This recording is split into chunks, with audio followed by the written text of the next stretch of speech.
Pero bien, vamos ahora a conversar con lo que ya habíamos adelantado. Está con nosotros Jacqueline Caicho, quien es coordinadora nacional de salvaguardia y protección infantil de Aldeas Infantiles SOS Perú, porque nos va a hablar acerca de una importante campaña, Conectadazos, y que como parte de esa campaña hay una encuesta que ha revelado cifras que nos estremecen, pero es importante revelarlas porque en base a ello podemos establecer políticas públicas y sobre todo acción. ¿Qué es lo que se puede hacer? ¿Cómo estás? Bienvenida al programa. Muy buenos días.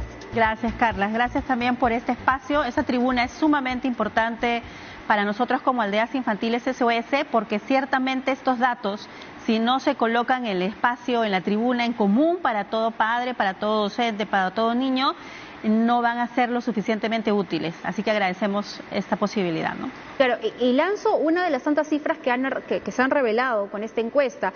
Estamos hablando que el 61% de los escolares encuestados señalan que han sufrido ciberacoso. En tanto, los padres de familia, los padres de estos jóvenes, señalan que, eso es al 91%, que sus hijos no han sido víctimas de ciberacoso. Obviamente no hay una sincronización entre lo que le sucede al padre y lo que le sucede al hijo y lo que conoce el padre. ¿Esto a qué se debería? Sí, efectivamente, Carla, y no solamente hay un 61% que indica que ha vivido situaciones de ciberacoso o ciberbullying, sino que también hay un 23% que nos dicen que han vivido situaciones asociadas a retos virales peligrosos, ¿no? Entonces estamos hablando de casi el 100%, ¿no?, que ha vivido alguna situación asociada a un riesgo significativo en el uso del entorno virtual, versus un grupo de padres que nos dice que desconoce, pero que además nos dice en más de un 70% que conversa permanentemente con sus hijos. Es más, un 20% que nos dice que no solo conversa, sino que está permanentemente cerca de sus hijos, en un acompañamiento más cercano. Entonces, esto nos habla claramente de la calidad de la conversación o de también la honestidad que muchas veces nosotros consideramos o creemos que tenemos en el diálogo con nuestros hijos, ¿no? A veces, muchos de nosotros como padres creemos todo lo que nuestros hijos nos dicen y nos sentimos seguros o presuntamente creemos estar seguros, pero en realidad estos datos nos muestran, y es por eso tan importante que los padres lo vean, que no es así, que los niños realmente están viviendo situaciones difíciles y no tienen a quien los oriente adecuadamente. Qué importante lo que dices, y claro, todos si recordamos nuestras épocas cuando éramos mucho más jóvenes, cuando estábamos en el colegio, muchas veces teníamos miedo de decirle a nuestros padres ciertas cosas porque pensábamos que nos iba a castigar, que no nos iba a entender. Y eso es importante, ¿no? También generar estos lazos de confianza entre padres e hijos, no ver al padre o a la madre como un ogro, ¿no? Como alguien que nos va a castigar automáticamente, sino alguien que nos va a saber aconsejar. ¿Cómo logramos esa conexión? Sí, eso que has dicho es muy importante, conexión, ¿no? Esta campaña, una de las cosas principales en sus mensajes hacia los padres es esa necesidad de conectar, pero para conectar yo tengo que estar primero informado, para comprender de qué va la complejidad de este problema o este riesgo que acecha a mi hijo o a mi hija. No, si yo no soy consciente de eso, seguramente voy a seguir usando recursos de generaciones anteriores, ¿no?, que cree que castigando o que prohibiendo va a ser suficiente, ¿no? Los niños, los adolescentes de esta generación tienen posibilidad de acceder a estos medios, al entorno virtual, no solo en la casa. Puede ser que el papá le quite el celular, que no pague el internet, pero no está solo en la casa, está en la escuela, tiene amigos, tiene toda una posibilidad y un mundo de posibilidades para poder conectarse en otro espacio donde el padre no sepa. Entonces, esos recursos tenemos que tener claridad como padres que ya no son suficientes, como quizás en algún momento fueron eficientes, pero ahora ya no lo son. Entonces, cuando yo tengo claro la magnitud de un problema, la necesidad, también conozco recursos que la nueva generación me exige, como saber qué es el control parental, por ejemplo. Menos del 20% de los padres saben qué es el control parental, y estamos hablando de un grupo de edad de padres jóvenes. Cuando son padres mayores de 40, ya no tienen ni idea de qué funciona o de qué va o cómo se usa un control parental, por ejemplo, ¿no? Y además los hijos se van convirtiendo expertos desbloqueadores de los controles parentales. Entonces es innecesario, como todo lo que tiene que ver con lo virtual, la actualización permanente en las nuevas modalidades, por ejemplo lo de la inteligencia artificial. ¿no? Entonces tengo que conocer como padre, es algo así como estar un paso adelante, ese es mi reto como padre y como docente de los chicos, para yo poder orientarlos, para poder yo darles las pautas más precisas de qué deben hacer y cómo deben usar responsablemente y empáticamente, que son valores fundamentales que lamentablemente cada vez están venidos a menos, para poder evitar ese tipo de situaciones. A veces muchas personas parecemos estar disasociadas, ¿no?, con la realidad, con lo que sucede, estamos sumergidos en el tema del trabajo, de los propósitos personales y profesionales que nos hemos planteado y descuidamos a los hijos, a nuestros hijos. No vemos estas señales de alerta que nos pueden dar indicadores de que algo está sucediendo, que ha cambiado en su personalidad, en su humor, en la forma de comunicarse, está mucho más rebelde. Entonces también acá no solamente es padre e hijos, también el colegio, porque pasa una buena cantidad del día, buena cantidad de horas en el colegio. Entonces, ¿cuál es la participación de los padres, de los docentes, de los directores, de los auxiliares para detectar estos signos de alerta? Sí, efectivamente, y justamente por eso la campaña este año en su edición 2, porque la campaña empezó el 2022 en realidad, y se ha ido creciendo, digamos, justamente por la necesidad. El espacio de la escuela. Los adolescentes están en 3 espacios en este grupo de edad, que es de 10 a 17 años que va la campaña, ¿no? Están en el espacio de su entorno familiar o de su casa o de su hogar, ¿no?, donde ellos pernoctan principalmente, con los cuidadores, que son sus referentes positivos, deberían ser en todo caso.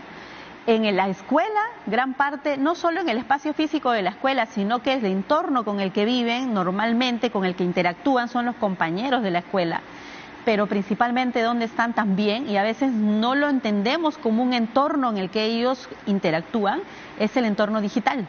Entonces ya no podemos pensar solamente en que nuestros niños o nosotros mismos como generación actual vivimos en espacios físicos, porque no es así. Gran parte de su tiempo están en el entorno virtual, que tiene sus propias reglas, que tiene sus propios códigos. Es más, como tú hablabas de disociación, si cabe la palabra indicar acá, los chicos son de una manera en su casa, de una manera en la escuela, de otra manera muy diferente en el entorno virtual. La identidad de la persona cambia, es más, tiene diferentes identidades, ¿no? Y la virtualidad te da esa posibilidad.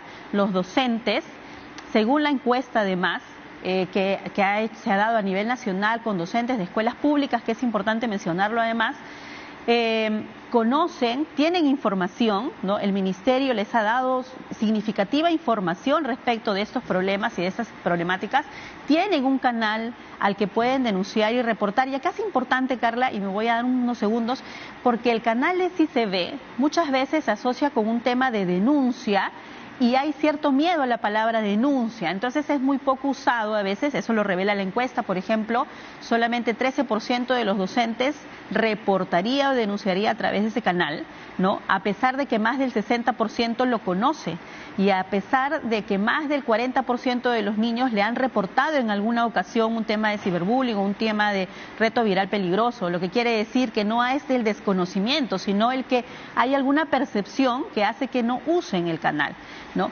Y en realidad el canal de SICB se diseñó para que pueda más bien tener una respuesta y atención preventiva pedagógica, ¿no? Donde realmente al identificar un caso se pueda tomar medidas como la que tú mencionabas y era tu pregunta, ¿no?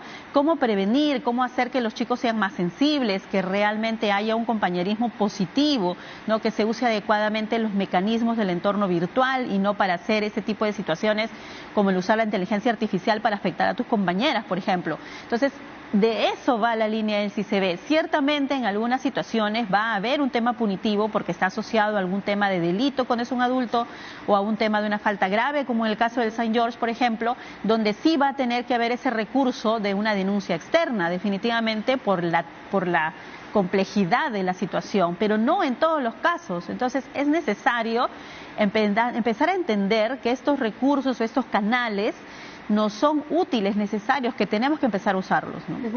Si bien es cierto, no es un secreto para nadie que somos una sociedad de doble moral, ¿no? Exigimos a uno ser de una forma cuando no lo somos, ¿no? Como pregonamos. Muchas veces los padres exigen a sus hijos que sean respetuosos, empáticos, solidarios, pero ellos no lo son. Le faltan el respeto a la esposa, incluso golpean a la mascota. Entonces dan ese ejemplo que va calando en el menor, y por eso muchas veces buscan ese refugio en las redes sociales, pero depende quién es el interlocutor, quién está detrás de la pantalla. Entonces ahí también viene un problema como sociedad. Efectivamente, mira, yo te cuento que cuando pensamos en esta campaña fue en un escenario post pandemia, donde exactamente ya no había posibilidad de poder tener un control respecto del acceso del entorno virtual, y también era esta reflexión sobre el tema de la violencia. Finalmente nuestros niños, y digo nuestros niños no como un sentido de propiedad, sino como un sentido de responsabilidad como la sociedad adulta que somos, están en un entorno de violencia escolar. O sea, los tres espacios de los que hemos hablado, en la familia o en la casa, importantes índices, altas estadísticas de violencia familiar y doméstica. Todos los días lo vemos: feminicidios, situaciones asociadas a maltrato infantil, abuso sexual. Ese es el entorno en el que ellos se mueven día a día en su espacio, que debería ser el principalmente protector, pero que lamentablemente no lo es. La escuela, violencia escolar, violencia asociada a temas de entorno virtual, pero también en el día a día, violencia de parte de los docentes en muchos casos, violencia de parte de los compañeros, ¿no? En el espacio comunitario, inseguridad ciudadana, delincuencia, robos, asesinatos, sicariato, todo lo que ven todos los días. En el entorno virtual igualmente, ¿no? Los retos virales peligrosos son una forma de violencia también contra los niños. El ciberbullying, el grooming, la sextorsión. Entonces, ¿qué clase de espacio protector le estamos dando a nuestros niños? Si en todos los ámbitos donde ellos se mueven hay violencia, hay inseguridad, ¿no? ¿Dónde están los referentes positivos de estos niños, por ejemplo? Donde ellos pueden acceder y pueden acudir cuando hay un problema que tienen, como por ejemplo, mando el pack a mi enamorado y me está chantajeando, lo que llamamos extorsión, para que yo tenga relaciones sexuales y no tengo a nadie a quien acudir, porque todos están en su propia situación, en su propio no tengo tiempo, en su propio tengo mucho trabajo, en su propio pues nadie me paga para hacer esto, ¿no? Que es lo que a veces suelen decir los docentes, por ejemplo, ¿no? A pesar de que tienen una función de tutoría que justamente va de eso, de acompañar al alumno, no se hace. Entonces, en realidad, ellos tienen una situación bastante compleja y bastante dura que tienen que procesar, y muchas veces sin acompañamiento, ¿no? Efectivamente, estamos ensimismados, el yoísmo. Y a propósito de lo que hablábamos, tenemos, señor director, nuestro productor nos va a poner en estos momentos estas claquetas, que parte de la encuesta, ¿no?, que ustedes han podido realizar. Lo tenemos ahí en imágenes para poder conversar. Bien, eso es, ante la pregunta, ¿te sientes seguro, segura cuando usas internet o alguna red social? Sí. Quien se siente seguro es el 63% y no 37%. ¿Por qué les da seguridad una red social que muchas veces está relacionada a este acoso y el ciberacoso, el ciberbullying, además de las extorsiones, los retos virales? Confiar en una red que en su mayoría, según los datos de la encuesta, me genera un peligro. ¿Cómo entiendes eso, esa respuesta? Sí. Tiene que ver, consideramos, con dos cosas, ¿no? Uno, con esta falsa percepción de seguridad. O sea, en realidad no es una seguridad en el entender que podríamos decir, bueno, acá no pasa nada riesgoso, todo está muy bien, me divierto sanamente, ¿no? Sino más bien una falsa percepción de seguridad en la cual yo considero que aquí, uno, yo puedo ser quien quiera ser, ¿no? Porque el entorno virtual te permite eso, justamente. Si quieres ser más alta, eres más alta. Si quieres ser más baja, eres más baja. Si quieres ser más, entre comillas, guapa, eres más guapa o más fuerte, ¿no? Entonces te permite ser quien tú quieras ser. Y para los chicos eso, en una edad de la adolescencia, donde la autoestima y la autoimagen es un tema fundamental, para ellos es su espacio seguro, o sea, su espacio donde ellos pueden ser quien quieren ser, ¿no? Y donde pueden escuchar lo que quieren escuchar también, ¿no? Por eso es que los retos virales tienen tanto éxito entre los adolescentes, porque a pesar, y eso también lo dice la encuesta, ¿no? Hay un dato donde dice que a pesar de que sabes que es peligroso, igual lo vas a hacer, ¿no? Más del 40% dice que no le interesa analizar si el reto viral es peligroso o no, o si va a significar un daño a su integridad física o psicológica, no le interesa. Lo que le interesa es tener más likes, tener mayores seguidores, y que pueda ser al fin y al cabo, y eso es un principio básico en esta edad, ¿no? Y por eso es que hay que ser tan empáticos y también ponernos en la posición de los adolescentes y lo que buscan finalmente tras de estos entornos, ¿no? El ser aceptado, ¿no?